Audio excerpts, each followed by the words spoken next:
Selamat pagi jemaat yang terkasih. Selamat hari Minggu Paskah yang ketiga. Marilah ibadah di Minggu Paskah yang ketiga ini kita awali dengan bangkit berdiri. Kita muliakan nama Tuhan dengan kita menyanyikan Kidung Jemaat 250A, bait yang pertama, Allahmu benteng yang teguh.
Ibadah kita mulai dengan pengakuan Tuhan yang menciptakan langit dan bumi adalah sumber pertolongan kami. Oleh karena itu terimalah salam rasuli.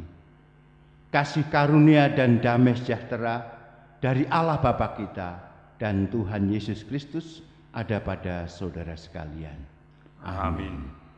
Kita memuji muliakan nama Tuhan dengan menggunakan Kidung Jemaat 250A.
Jemaat yang terkasih, mari kita akan menerima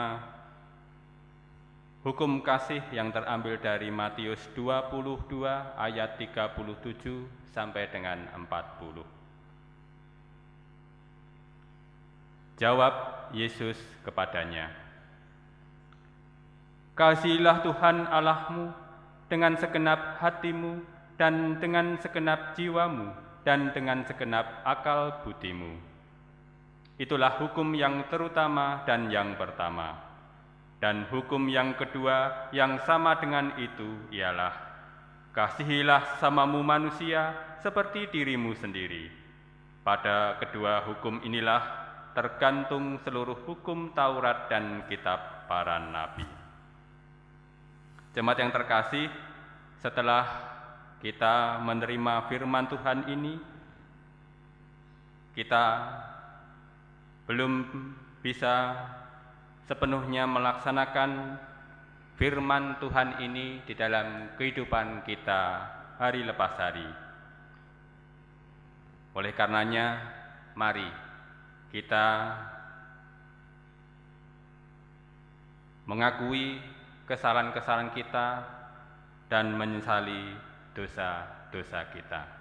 Jemaat diberikan waktu untuk berdoa secara pribadi, dipersilahkan.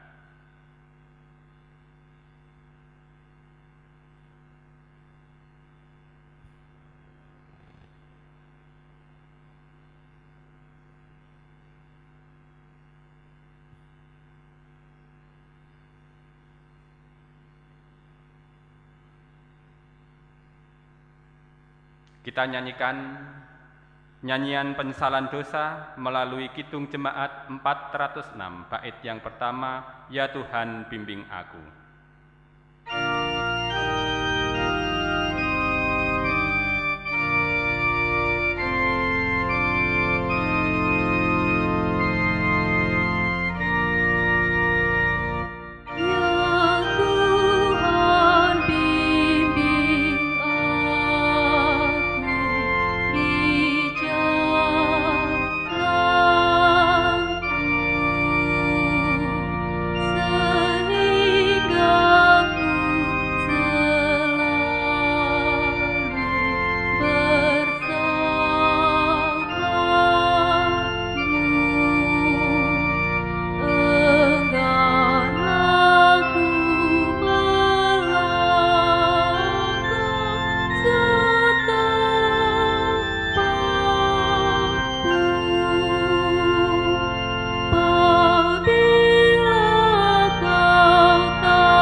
Jemaat yang terkasih, kita yang sudah melakukan pengakuan dosa, menyesali dosa-dosa kita, Tuhan memberikan berkat bagi kita melalui berita anugerah dan petunjuk hidup baru bagi kita. Berita anugerah terambil dari 1 Petrus 1 ayat 17 sampai dengan 23 dan petunjuk hidup baru dari Kisah Para Rasul 2 ayat 14a dilanjutkan dengan ayat 36 sampai dengan yang ke-41. Berita anugerah dari 1 Petrus 1 ayat 17 sampai dengan 23. Yang demikian firman dari Tuhan sebagai berita anugerah dari Tuhan bagi kita.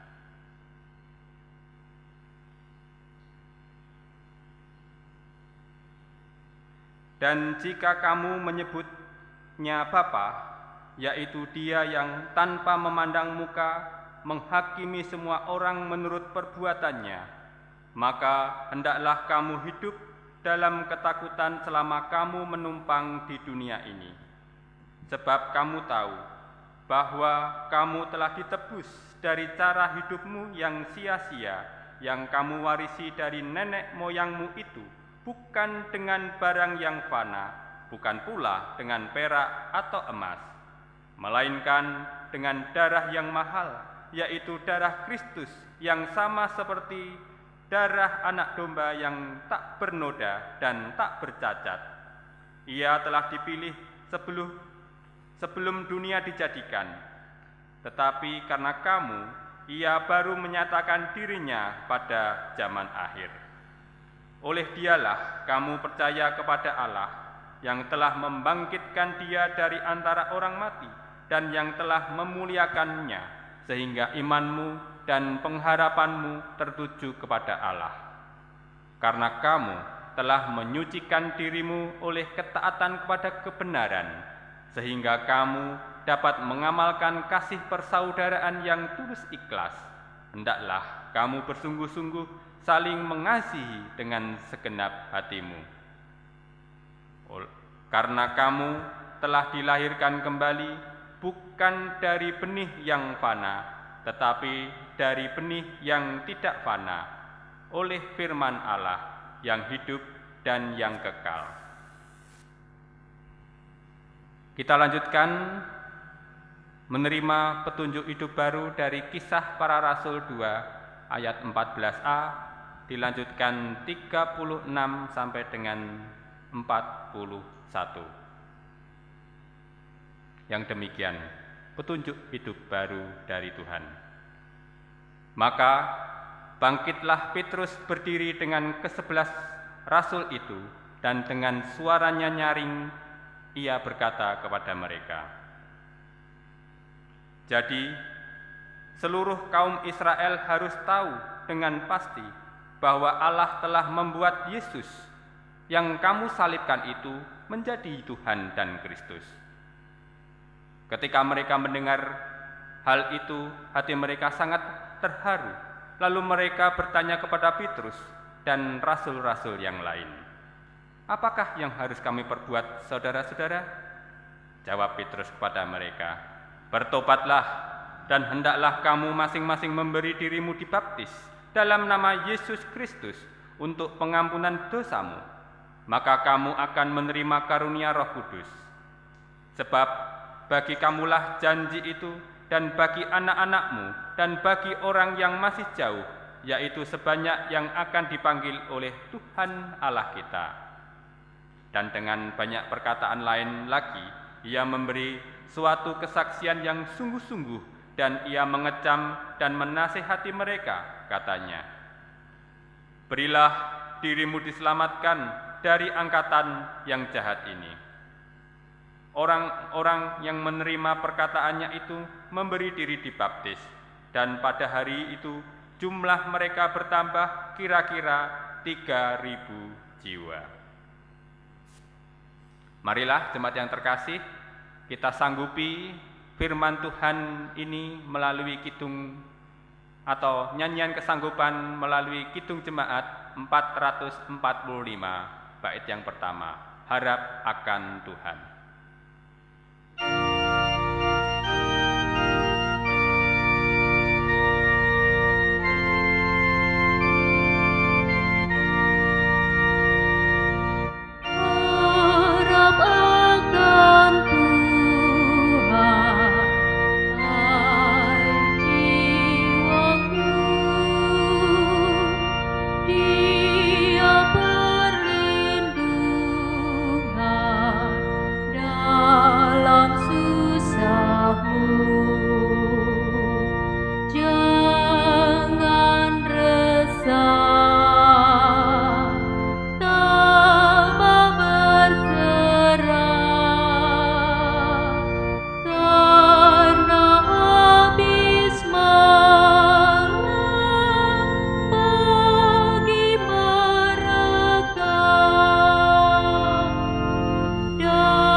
Jemaat kekasih Tuhan, kita bersama-sama mewujudkan cinta kasih melalui doa syukur dan doa syafaat. Mari kita berdoa. Bapa Surgawi, sungguh kami mengucap syukur karena pemeliharaan, karena kekuatan bahkan hikmat yang telah Engkau nyatakan di tengah-tengah kehidupan kami. Sehingga pada pagi Minggu Paskah yang ketiga ini, Engkau masih memberikan kekuatan bagi kami untuk datang berbakti, untuk mengakui akan berkat dan kekuatan-Mu. Bapa, sungguh kami bergantung, kami mengandalkan Engkau dalam setiap langkah hidup kami. Kami ingin mewujudkan diri kami sebagai anak-anak-Mu yang berpegang terus pada setiap sabda firman. Untuk itu ya Bapa, layakkanlah hidup kami, berkatilah hidup kami, pakailah hidup kami, sehingga nama Tuhan akan terus kami puji dan kami muliakan.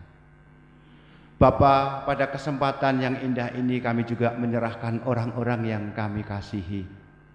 Kami mohon berkat-Mu untuk setiap anggota keluarga kami.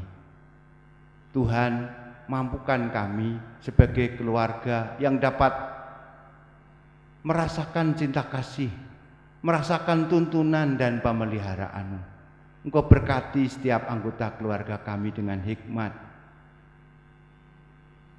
Kami juga mohon berkat-Mu untuk persekutuan cinta kasih kami. Tuhan berkati majelis gereja, Tuhan berkati komisi, panitia, tim. Biarlah Engkau akan terus memakai mereka untuk memelihara iman kami, untuk menumbuhkan kasih dan iman kami. Bapa, kami juga berdoa untuk kehidupan berbangsa dan bernegara kami. Kiranya Engkau memberkati para pemimpin bangsa dan negara kami. Engkau memberkati aparat, abdi negara, abdi masyarakat, karena mereka Engkau pilih secara khusus untuk melayani kehidupan bersama kami. Kami berdoa untuk setiap orang yang menunjukkan kepedulian dan cinta kasih-Nya di situasi pandemi ini. Kami yakin Roh Kudus-Mu sendiri yang telah menuntun mereka, sehingga mereka dapat mengekspresikan cinta kasih mereka melalui talenta pemberian-Mu, melalui hikmat dan kekuatan pemberian-Mu. Bapa, sungguh kami menyerahkan kehidupan kami, kehidupan bersama kami. Kiranya Engkau tolong, Engkau berkati. Di dalam nama Tuhan Yesus Kristus kami berdoa. Amin. Jemaat yang terkasih, kita diberikan kesempatan untuk mewujudkan tanda kasih kita kepada Tuhan, untuk melayani Tuhan dan melayani sesama dengan kita mengumpulkan persembahan. Adapun dasar kita memberikan persembahan, kita ambil dari Mazmur 116. Mazmur 116 ayat 1 sampai dengan yang keempat, dilanjutkan dengan ayat 12 sampai dengan yang ke-19. Yang demikian firman dari Tuhan sebagai dasar kita memberikan persembahan. Terluput dari belenggu maut. Aku mengasihi Tuhan, sebab Ia mendengarkan suaraku dan permohonanku. Sebab Ia menyendengkan telinganya kepadaku, maka seumur hidupku aku akan berseru kepadanya. Tali-tali maut telah meliliti aku, dan kegentaran terhadap dunia orang mati menimpa aku. Aku mengalami kesesakan dan kedukaan. Tetapi aku menyerukan nama Tuhan. Ya Tuhan, luputkanlah kiranya aku. Bagaimana akan kubalas kepada Tuhan segala kebajikannya kepadaku? Aku akan mengangkat piala keselamatan dan akan menyerukan nama Tuhan. Akan membayar nasarku kepada Tuhan di depan seluruh umat-Nya. Berharga di mata Tuhan kematian semua orang yang dikasihi-Nya. Ya Tuhan, aku hamba-Mu, anak dari hamba-Mu perempuan. Engkau telah membuka ikatan-ikatanku.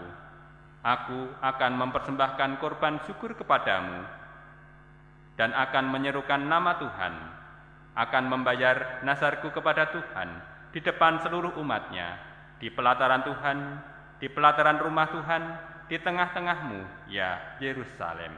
Haleluya.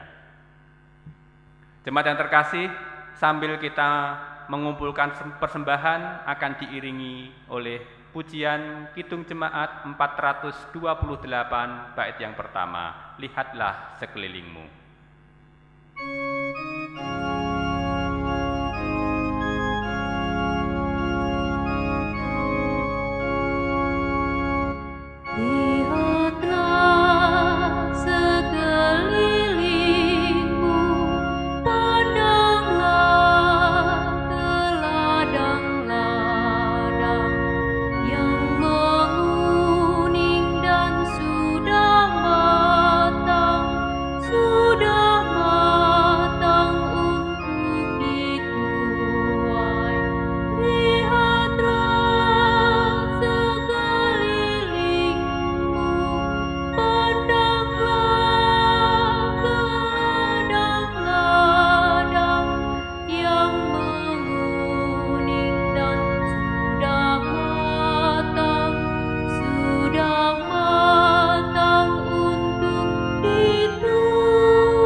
Persembahan yang sudah kita kumpulkan, kita satukan di dalam doa. Mari kita berdoa. Puji syukur kami haturkan kehadirat Tuhan, dikarenakan pada saat ini ya Tuhan, melalui berkat, melalui campur tangan kasih Tuhan yang luar biasa bagi kami, Tuhan memberikan kesempatan bagi kami untuk bisa mencukupi setiap kebutuhan kami hari lepas hari. Tuhan memampukan kami untuk bisa mengupayakan setiap kebutuhan yang kami hadapi di tengah-tengah kami menghadapi situasi pandemi COVID-19 ini. Kiranya ya Tuhan, melalui sarana persembahan ini kami bisa mewujudkan tanda kasih kami untuk melayani Tuhan dan melayani sesama kami. Kiranya Tuhan berkenan untuk memberkati, menyucikan persembahan ini sehingga berguna bagi pelayanan gereja kami ini. Ya Tuhan, sebentar kami juga akan mendengarkan sabda dan firman Tuhan di Minggu Paskah yang ketiga ini. Kiranya Tuhan juga memampukan kami untuk bisa menerima, untuk bisa mendengar, dan kemudian ya Tuhan memampukan kami untuk belajar melaksanakannya di dalam kehidupan kami masing-masing. Terima kasih Tuhan, di dalam nama Yesus Kristus kami sudah berdoa. Amin. Jemaat milik Tuhan Yesus Kristus, pembacaan Injil kita terima melalui kesaksian Injil Lukas pasal 24 ayat 13 sampai dengan ayat 35. Dalam kesempatan saat ini saya akan membacakan nats yang terambil dari ayat 30 sampai dengan 31. Dari Injil Lukas pasal 24 ayat 13 sampai dengan 35, saya akan bacakan nats yang terambil dari ayat 30 sampai dengan 31. Waktu ia duduk makan dengan mereka, ia mengambil roti, mengucap berkat, lalu memecah-mecahkannya dan memberikannya kepada mereka. Ketika itu terbukalah mata mereka dan mereka pun mengenal dia, tetapi ia lenyap dari tengah-tengah mereka. Yang berbahagia ialah mereka yang mendengarkan firman Tuhan dan yang memeliharanya. Amin. Jemaat milik Tuhan Yesus Kristus, melalui Minggu Paskah yang ketiga ini, dari 4 bacaan terkhusus dari bacaan Injil, kita disodori tema dibangkitkan untuk berkarya. Ini sungguh suatu tema yang sangat berat, tema yang kelihatannya akan menjadi utopia. Karena bagaimana Bapak Ibu yang terkasih, kalau kita ngomong masa lalu, ya itu masa lalu hanya menjadi kenangan yang indah saja rasa-rasanya. Kalau kita lihat masa kini, wah begitu besar tantangan yang kita hadapi. Sementara kalau kita bicara masa depan, masih belum terlihat jelas masa depan seperti apa yang akan kita hadapi atau kita jalani. Dan sekasih, mari kita belajar bagaimana supaya kita bisa dibangkitkan dan sekaligus mampu berkarya di situasi seperti saat ini. Bapak Ibu yang terkasih, bacaan Injil menuntun kita untuk mendapatkan satu pertimbangan. Bagaimana menghadapi pertanyaan yang saat ini sedang menggelora pada setiap insan. Pertanyaan apa? Setiap insan saat ini bertanya, kepada siapa kami harus bersandar ketika semuanya terlihat berantakan, ketika semua yang di depan mata runtuh, baik kita alami maupun dialami secara global. Apa yang harus kita lakukan? Apalagi yang harus kita percayai? Bahkan ada sinisme, ini agama sudah hampir punah, tidak ada maknanya. Rasionalitaslah yang berbicara sekarang ini. Itu karena harapan, karena diperhadapkan dengan situasi yang sangat mengecewakan. Mari Bapak Ibu, mengapa saya katakan kita mendapatkan pertimbangan yang bijak? Saya mau mengingatkan kita kedua orang yang berjalan menuju Emmaus. Mereka juga sedang terjebak dalam perangkap yang sama. Ya, secara manusiawi mereka tidak sepenuhnya hadir pada hari itu. Yang ada hanya penyesalan dan penyesalan. Mereka tidak memperhatikan apa yang terjadi pada saat itu. Hati dan pikiran mereka hancur oleh peristiwa penyaliban Tuhan Yesus. Peristiwa itu sungguh-sungguh sudah mengubah hidup mereka, mengubah harapan mereka, mengubah impian mereka. Mereka masih ingat pada janji Tuhan, 3 hari lagi aku akan bangkit, dan mereka menungguin itu. Tapi kenyataannya tidak kunjung tiba. Bahkan ketika para perempuan mewartakan, para murid semuanya tidak percaya. Jadi mereka di sore hari, karena sudah menunggu sampai sore hari, mereka tidak mendapatkan berita tentang kebangkitan. Ya sudah, kembali ke desa mereka, kembali ke Emmaus. Mereka berjalan dengan penuh rasa penyesalan, dengan penuh rasa kecewa. Pikiran mereka terjebak pada ingatan rasa sedih, rasa sakit, sehingga mereka tidak mampu melihat kebangkitan Tuhan yang sebenarnya tepat ada di samping mereka. Mari kita lihat pengharapan mereka yang hancur di ayat 21. Di sana dicatat, mereka mengatakan, padahal kami dahulu mengharapkan bahwa dialah yang datang untuk membebaskan bangsa Israel. Sering kasih, sekarang ini banyak orang juga berkeluh kesah, padahal kami mengharapkan akan begini, akan begitu, dan sebagainya. Jadi sebenarnya mereka juga sudah menyebutkan fakta-fakta yang akan mereka kerjakan, tapi mereka mengetahui ceritanya dan mereka tidak mengerti maknanya. Oleh karena itu dalam bacaan kitab Injil Lukas yang kita terima tadi, akhirnya Tuhan Yesus punya peran untuk harus menjelaskan kitab-kitab para nabi, menjelaskan kitab-kitab Musa. Jadi Bapak Ibu, kita lihat ada peran Tuhan Yesus di tengah kegelisahan dan ketakutan mereka. Tetap Tuhan Yesus berkarya di tengah-tengah kekalutan hidup mereka. Kristus yang bangkit tidak tinggal diam. Kristus yang bangkit menyertai mereka. Dan diceritakan mereka terus berbicara, mereka membaca dan membaca. Semuanya itu seolah-olah untuk menyegarkan kembali pengharapan.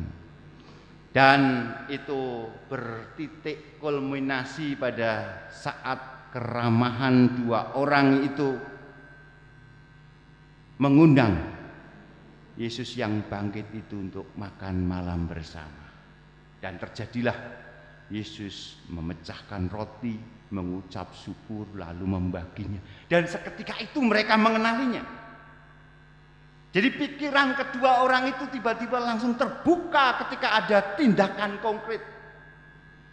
Mungkin cerita-cerita dari kitab Taurat, dari kitab para nabi belum begitu menyentuh isi hati mereka. Baru setelah Tuhan Yesus melakukan sesuatu, mengambil roti, mengucap syukur, memecahkannya, membagikannya, baru mereka mengenali. Pikiran mereka seketika terbuka. Tetapi cerita Injil mengatakan seketika itu juga Tuhan Yesus selalu lenyap di tengah-tengah mereka. Jadi mereka sudah mengenali, tetapi seketika itu pula Tuhan Yesus sirna di depan mereka. Jadi kita lihat di sini saya kasih, mereka melihat, mereka mengenali Yesus pada saat makan bersama. Pada saat Tuhan Yesus melakukan sesuatu. Dan itu dibingkai oleh adanya keramah tamahan, makan bersama.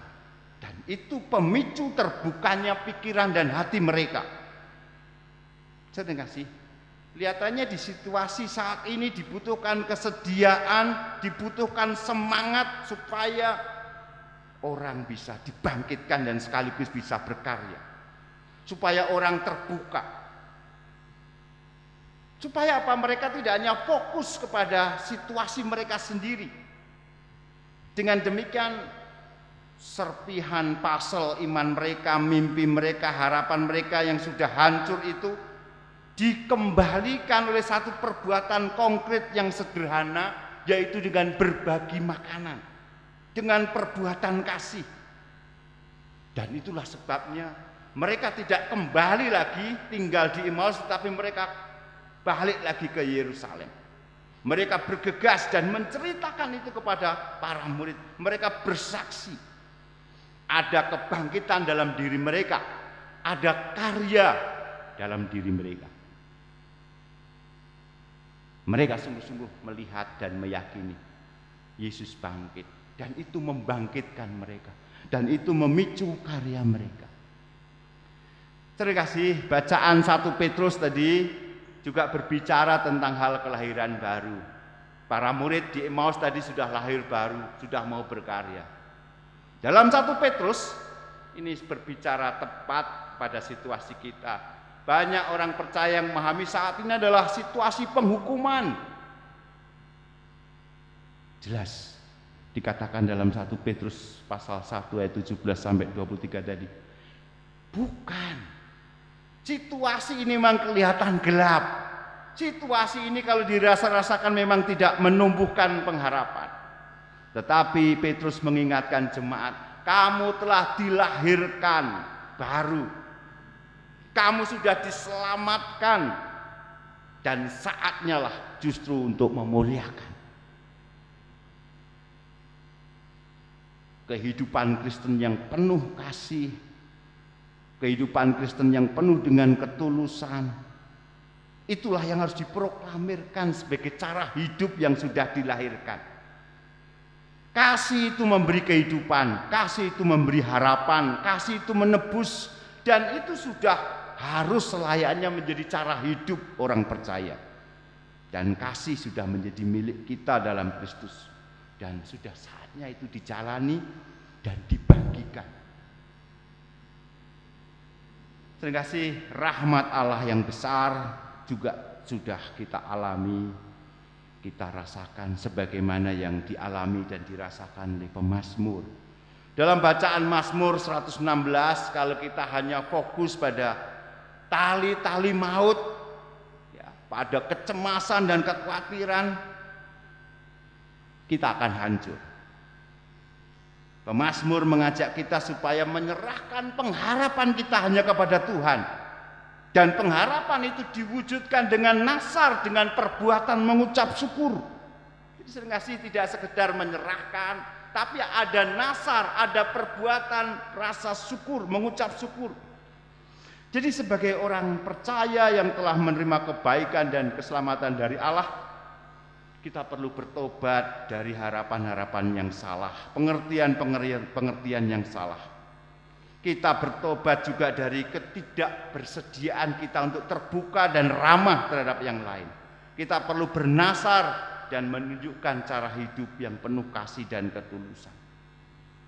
Terima kasih, Allah telah menghampiri Kleopas dan satu orang lain. Satu orang lain itu adalah saudara dan saya. Kita pun dipanggil untuk menghampiri dan berkarya di tengah sesama. Dibangkitkan dan berkarya. Amin. Saat teduh untuk kita.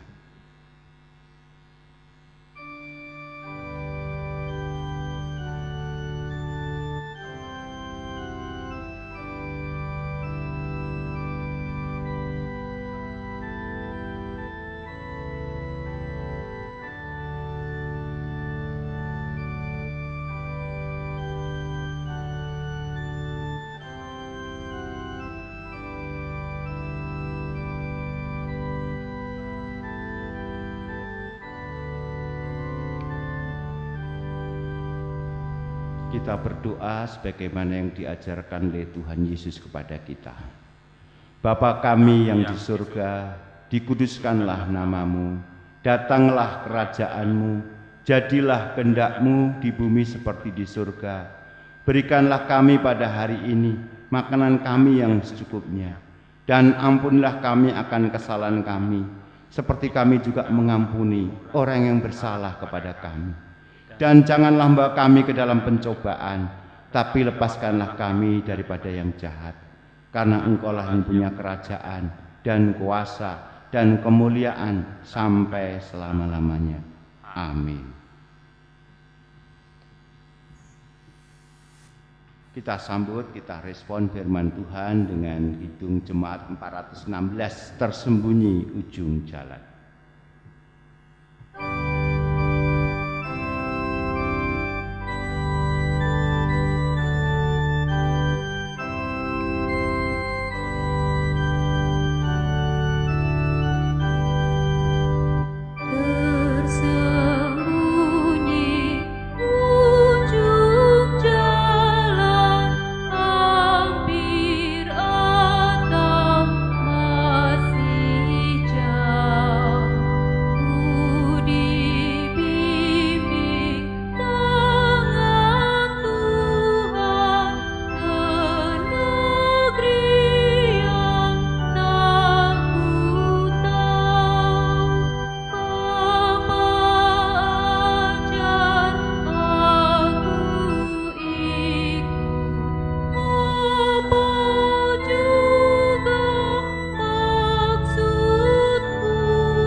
Jemaat yang terkasih milik Tuhan Yesus Kristus, marilah bersama umat di seluruh penjuru dunia kita memperbarui iman kepercayaan kita dengan bersama-sama mengucapkan pengakuan iman rasuli.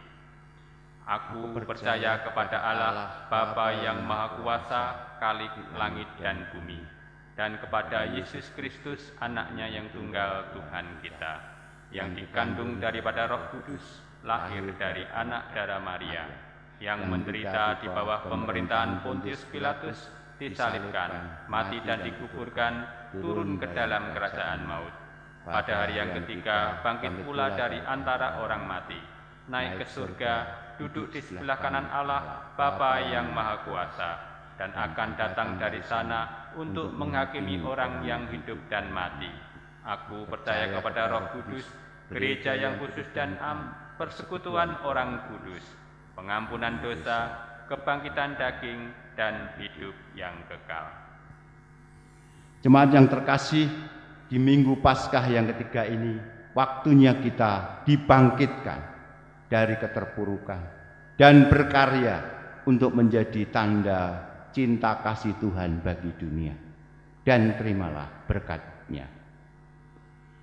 Kasih karunia Tuhan Yesus Kristus dan kasih Allah dan persekutuan Roh Kudus menyertai saudara sekalian. Amin. Kita akhiri dengan nyanyian penutup bait yang ketiga, Kidung Jemaat 416.